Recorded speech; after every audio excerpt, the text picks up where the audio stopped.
पुस्तक दुर्दम्य भाग 27. न्यू स्कूलातील विद्यार्थी पहिल्यापासून लाडावलेलेच होते. त्यांच्यापैकी बहुतेकांची, विशेषतः वरच्या इयत्तातील मुलांची अशी खात्री झालेली होती की या नव्या शाळेत येऊन आपण तिच्या चालकांवर उपकारच केलेले आहेत आणि त्यामुळे मनाला येईल तसे वागण्याचा हक्कच आपल्याला प्राप्त झालेला आहे. या त्यांच्या वृत्तीला शास्त्रीबुवांकडून अप्रत्यक्षपणे आणि प्रत्यक्षपणे देखील उत्तेजन मिळत असे. शिस्तीच्या चौकटीतून मुलांना मुक्त करणे आणि त्यांच्या स्वाभाविक वृत्तींना वाव देणे हा न्यू स्कूल काढण्यात त्यांचा एक प्रमुख हेतू होता.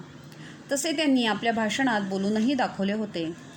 त्यामुळे ते मुलांना शिस्त लावण्याचा फारसा प्रयत्न करीत नसत आणि जे काही थोडेफार शिस्तीचे नियम होते ते मोडले तरी मुलांना रागवत नसत. छडी तर ते हातात घ्यायला देखील तयार नसत. साहजिकच मुले काहीशी चेकाळल्यासारखी झाली होती.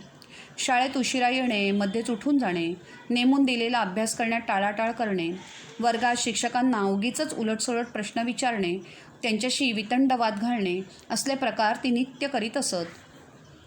वासुदेव शास्त्री खरे बळवंतरावांना म्हणत, अहो तुम्ही तरी या विद्यार्थ्यांना काही शिस्त लावा. त्यांना अशी मोकळी सोडली तर ती डोक्यावर चढून बसतील. पण बळवंतरावांना देखील शिस्त मंजूर नव्हती. जाऊ द्या हो, या वयात मुलांनी हूडपणा नाही करायचा तर कधी करायचा. मी तर शाळेत असताना यांच्यापेक्षा देखील हूड होतो. खरं म्हणजे या हूडपणातूनच माणसाचं कर्तृत्व आकारास येतं. वासुदेव शास्त्र्यांनी उत्तर दिले, हा विचार मोठा सुंदर आहे, पण त्याच्या फार आहारी गेला तर अनवस्था प्रसंग ओढवेल. छडीशिवाय शाळा आणि दंडाशिवाय राज्य अजून कोणालाही चालवता आलेलं नाही. बळवंतराव वादविवादात कधी दुसऱ्याला अखेरचा शब्द बोलण्याची संधी देत नसत. ते आढ्यतेने म्हणाले, अजून घडल्या नाहीत अशा आणखीन पुष्कळ गोष्टी आम्हाला करून दाखवायच्या आहेत. वासुदेव शास्त्र्यांनी तो विषय तेवढ्यावरच सोडला. पण बळवंतरावांना लवकरच मुलांच्या गैरशिस्त वागणुकीचा अनुभव आला. एक दिवस ते वर्गात अल्जेब्रा शिकवत होते. तेवढ्यात बाहेर केवढा तरी मोठा आवाज झाला. त्यासरशी सगळी मुले एकदम उठली आणि आवाज कसला झाला ते बघायला बाहेर धावली. थोड्या वेळाने मुले पुन्हा वर्गात आली. तेव्हा त्यांना बळवंतराव स्तब्धपणे आपल्या खुर्चीत बसून राहिलेले आढळले. मुले आपापल्या जागांवर बसून जेव्हा सगळी स्थिरस्थावर झाली तेव्हा जणू काही घडलेच नाही अशा थाटात बळवंतरावांनी पुढे शिकवायला सुरुवात केली. मुलांना ते एका अक्षराने देखील बोलले नाहीत. या प्रसंगी काही विशेष असे गैर घडले नव्हते, पण नंतर शास्त्रीबुवांवर जो प्रसंग ओढावला तो मात्र वाईट होता. शास्त्रीबुवा मॅट्रिकच्या वर्गावर गेले होते. इंग्रजी कवितेचा तास होता, पण नेहमीप्रमाणे शास्त्रीबुवांची गाडी मूळ मुद्दा सोडून आपल्या आवडीच्या विषयाकडे वळली. स्वाभिमानशून्य सुधारकांवर शरसंधान सुरू झाले. शास्त्रीबुवा अगदी रंगात आले. वक्रोक्ती वक्रगतीने तळपू लागली. तेवढ्यात एक मुलगा उठून म्हणाला, सर, हा तास इंग्रजी कवितेचा आहे आणि विषय भलताच चालला आहे. अशानं आमचा अभ्यास पुरा होणार कसा आणि आम्ही परीक्षेला बसणार कसे? परीक्षा जवळ आली आहे. शास्त्रीबुवा चपापले. मग स्वतःला सावरून म्हणाले, परीक्षेचा अभ्यास म्हणजे शिक्षण ही तुमची कल्पना चुकीची आहे. तो म्हणजे केवळ वेठीला बांधल्याचा प्रकार. स्वतंत्र विचार करण्याची शक्ती निर्माण करणं हेच खरं शिक्षण. त्या दृष्टीने मी सांगतो आहे तेच अधिक महत्त्वाचं आहे. शास्त्रीबुवांनी आपला विषय तसाच पुढे चालू केला. त्यासरशी मुले बिथरली.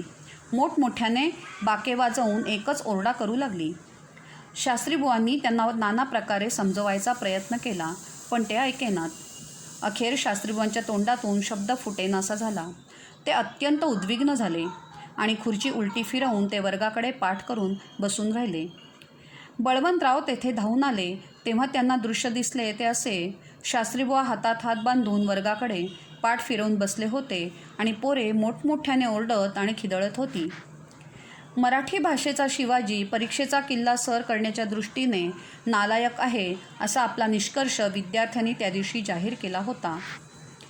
बळवंतरावांनी मुलांना शांत केले आणि शास्त्रीबुवांची समजूत काढून ते त्यांना वर्गाबाहेर घेऊन गेले. त्या दिवसापासून शास्त्रीबुवांच्या वृत्तीत एक औदासिन्य आले. शाळेच्या कामात ते विशेष रस घेईनासे झाले. ती चालविण्याची जबाबदारी ते आपल्या तरुण सहकाऱ्यांवर अधिकच सोपवू लागले. ज्या प्रकारचे शिक्षण द्यावे असे त्यांना अत्यंत उत्कटतेने वाटत होते, ज्या प्रकारच्या शिक्षणाची मुलांना स्वभावतःच हौस असते असा त्यांचा दृढ समज झाला होता, त्या प्रकारचे शिक्षण आपल्याला नको असे विद्यार्थ्यांनी त्यांना अगदी स्वच्छपणे सांगितले होते. परीक्षेसाठी केलेला अभ्यास म्हणजे शिक्षण ही व्याख्या अबाधित राहिली होती. आणखीन एक ध्येयवाद्याचे आणखीन एक स्वप्न भंग पावले होते. खरे म्हणजे शास्त्रीबुवांनी इतके उद्विग्न व्हायला नको होते. त्यांना जे हवे होते ते देखील काहीशा वेगळ्या पद्धतीने घडत होतेच, पण शास्त्रीबुवा निराश झाले ते होते हे खरे. आणि बळवंतरावांची अशी खात्री पटली होती की वरच्या वर्गाची परीक्षेच्या दृष्टीने उत्तम तयारी करून घेईल असा एक ग्रॅज्युएट शिक्षक आपण ताबडतोब मिळवायला हवा. वामनराव आपट्यांच्या घरी बळवंतराव, आगरकर आणि नामजोशी मांड्या ठोकून बसले होते. त्यातल्या त्यात बळवंतरावांची मांडी विशेषच घट्ट होती, कारण वामनरावांनी हो म्हटल्याशिवाय तेथून हलायचे नाही असा निश्चय करूनच ते तेथे आले होते. बळवंतराव म्हणाले, वामनराव, तुम्ही आता येऊन आम्हाला मिळायलाच हवं.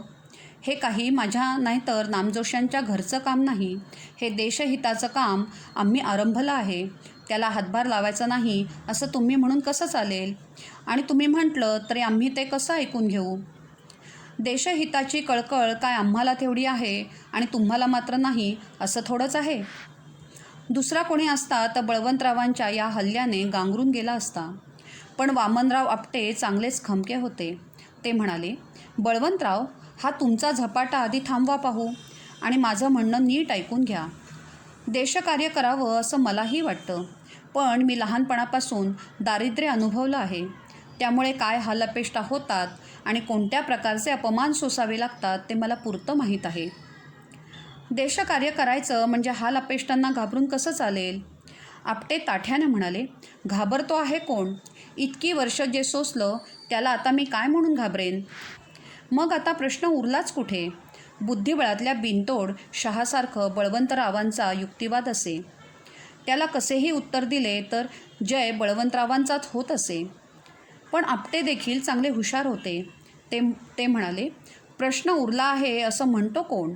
मी ठरवूनच टाकलं आहे की या हालअपेष्टा आणि हे अपमान यापुढे सहन करायचे नाहीत. पण असं ठरवायचं कारण काय? उगीच आपलं काहीतरी ठरवणाऱ्यांपैकी तुम्ही नव्हे. तुमच्या निश्चयाच्या पाठीशी चांगला संयुक्तिक असा कोटीक्रम असणारच. आपट्यांनी ओळखले की बळवंतराव दुसरा शह देण्याची तयारी करीत आहेत. ते म्हणाले, तो तुम्हाला कळायचा नाही, कारण दारिद्र्याचा अनुभव तुम्ही घेतलेला नाही. ठीक आहे, वादापुरतं हे मी कबूल करतो, पण या गोपाळरावांना तर तो कळेल. त्यांना कळेल, पण तो कळत असूनही ते आम्हाला येऊन मिळायला तयार आहेत. मग तुमचीच काय अशी वेगळी अडचण आहे?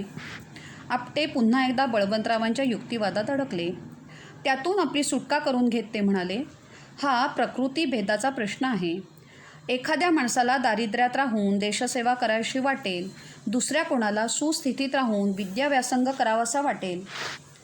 पण तुम्ही विद्याव्यासंग करू नये असं आम्ही कोठे म्हणतो? उलट तो तुम्ही करावा असाच आमचा आग्रह आहे. आणि पुन्हा उदरनिर्वाहाची व्यवस्था शाळा करील त्याची चिंता नको. वामनराव काहीसे चिडखोरपणे म्हणाले, अहो, तुम्हाला आज पगार देखील न घेता काम करावं लागत आहे. अशी तुमच्या शाळेची अवस्था. तुम्ही मला काय देणार आणि कसं देणार? बळवंतराव म्हणाले, ही केवळ तात्पुरती अडचण आहे. आजच आमच्या पटावर 350 विद्यार्थी आहेत. त्यात आणखी 100-150ची तरी भर पडली की सगळं काही ठाकठीक होईल. शिवाय आजही तुम्हाला पगार द्यायची शाळेची ऐपत नाही अशातला भाग नाही. पण तसं कशाला? तुम्ही उद्या शाळेत या आणि आमचे सगळे हिशेब तपासून पहा. पण पगार कसा आणि कितीसा देणार? आणि तो मिळेल अशी शाश्वती काय? उदरनिर्वाहापुरते 30-40 रुपये इतरांना मिळतात तसे तुम्हालाही मिळतील. त्याची हमी मी आणि शास्त्रीबुवा असे दोघेही देऊ. 30-40 काय होणार? शिक्षण खात्यात लागली तर सुरुवातीलाच 500 मिळतील. आगरकरांना आता मात्र राग आला. वामनराव, ह्या बोलण्यात काय अर्थ आहे? शिक्षण खात्यातली नोकरी आणि आमचं हे कार्य याची तुलना कशी होईल? आगरकर असे बोलल्यावर वामनराव नरमले. आगरकरांविषयी त्यांना स्नेहभाव वाटत असे. ते म्हणाले, अहो, 500 रुपयांची गोष्ट सोडा. पण आज मला नित्याच्या खर्चासाठी किमान 50 रुपयांची गरज आहे. माझ्यावर जबाबदाऱ्या बऱ्याच आहेत. बळवंतराव म्हणाले, एखाद्याला गरज असेल तर त्यानं ती सर्वांपुढे मांडावी आणि सर्वानुमते अधिक पैशांची उचल करावी. माझ्या योजनेत ही सवड ठेवलेली आहेच. वा वा, म्हणजे आपल्या खाजगी गरजांची चारचौघात चर्चा होऊ द्यायची की काय? हे मला कधीच पटायचं नाही. आपट्यांनी तो सगळा विचारच एकदम झटकून टाकला. बळवंतराव चिकाटीने वाद घालीत राहिले, पण अशी परकेपणाची भावना ठेवायचीच का? आपण सगळ्यांनी मिशनऱ्यांप्रमाणे बंधुभावानं एकत्र येऊन काम करायचं आहे. आगरकरांना देखील बळवंतरावांचे हे बोलणे पटेना. ते म्हणाले, बळवंतराव, तुमचं हे तत्त्व तुम्ही अतिरेकाला नेत आहात. बळवंतराव डोळे विस्फारून म्हणाले, यात मी नवीन ते काय सांगतो आहे? जेसुईट मिशनरी ज्या पद्धतीनं कार्य करतात ती मी आपल्या परिस्थितीत लागू करतो आहे इतकंच. त्यांच्या संस्थांच्या कार्यपद्धतीचा मी अभ्यास केला आहे. आपटे बिथरून गेले. अहो, म्हणजे एखाद्या मठात दाखल होण्यासारखंच हा प्रकार दिसतो की. या भानगडीत मला पडायचं नाही. आगरकरांनी मान हलवली. बळवंतराव, तुमचा विचार या थराला गेला असेल अशी मलाही कल्पना नव्हती. बळवंतरावांना आपल्यावर फार मोठा अन्याय झाल्यासारखे वाटले. गोपाळराव, तुम्ही देखील असं म्हणावं म्हणजे आश्चर्य आहे. पहिल्यापासून आपला विचार मिशनरी पद्धतीने कार्य करण्याचाच आहे. मी फक्त त्या पद्धतीचं स्वरूप सांगितलं इतकंच. आगरकर म्हणाले, तुम्ही पहिल्यापासूनच असं म्हणता आहात खरं, पण त्याचा अर्थ असा होता की याची मला खरंच कल्पना नव्हती. बळवंतरावांनी आपला मुद्दा सोडला नाही. खरं म्हणजे आपल्या हिंदू लोकांना यात अपूर्व अगर आश्चर्यकारक असं काहीच वाटू नये, कारण आपली एकत्र कुटुंब याच तत्वावर चालवली जातात. पण हा वाद हवा आहे कशाला? मी स्पष्टच सांगतो की मला या मठात प्रविष्ट व्हायचं नाही. आपट्यांनी वाद निकालात काढण्याचा प्रयत्न केला. तेवढ्यात नामजोशांनी तोडगा काढला. पण तुम्ही ताबडतोब आमच्यात सामील व्हावं असा आग्रह कुठे आहे? तूर्त तुम्ही पगारी शिक्षक म्हणून यावं. बळवंतरावांनी त्यांना दुजोरा दिला. हो, तूर्त तशी व्यवस्था करायला काय हरकत आहे? पुढे पटलं तर तुम्ही आमच्यासारखेच मिशनरी व्हा. आगरकर म्हणाले, छे, वामनरावांना पगारी शिक्षक म्हणून कसं घ्यायचं? त्यांनी आपले सहकारी म्हणूनच यायला हवं. आपण त्यांना हव्या त्या सवलती देऊ. मग काय, येणार ना वामनराव? हा विषय घाईनं निर्णय घ्यायचा नव्हे, सवडीनं विचार करून कळवतो. आपट्यांनी स्वतःची सोडवणूक करून घेतली. वर्षभर थांबून देखील कायमची सरकारी नोकरी आपट्यांना मिळाली नव्हती. उलट काहीशी अपमानास्पद वागणूकच त्यांना शिक्षण खात्याकडून मिळाली होती. त्यामुळे या मंडळीत जाऊन मिळावे हा विचार त्यांच्या मनात मूळ धरू लागला होता. पडत्या फळाची आज्ञा घेत बळवंतराव म्हणाले, ठीक आहे, तुम्ही अवश्य विचार करा. पुढल्या आठवड्यात मी पुन्हा येऊन तुम्हाला भेटतो. बळवंतराव पुढल्या आठवड्यात आपल्यापुढे जेठा मारून बसणार या कल्पनेने आपट्यांच्या पोटात गोळा उठल्यासारखे झाले.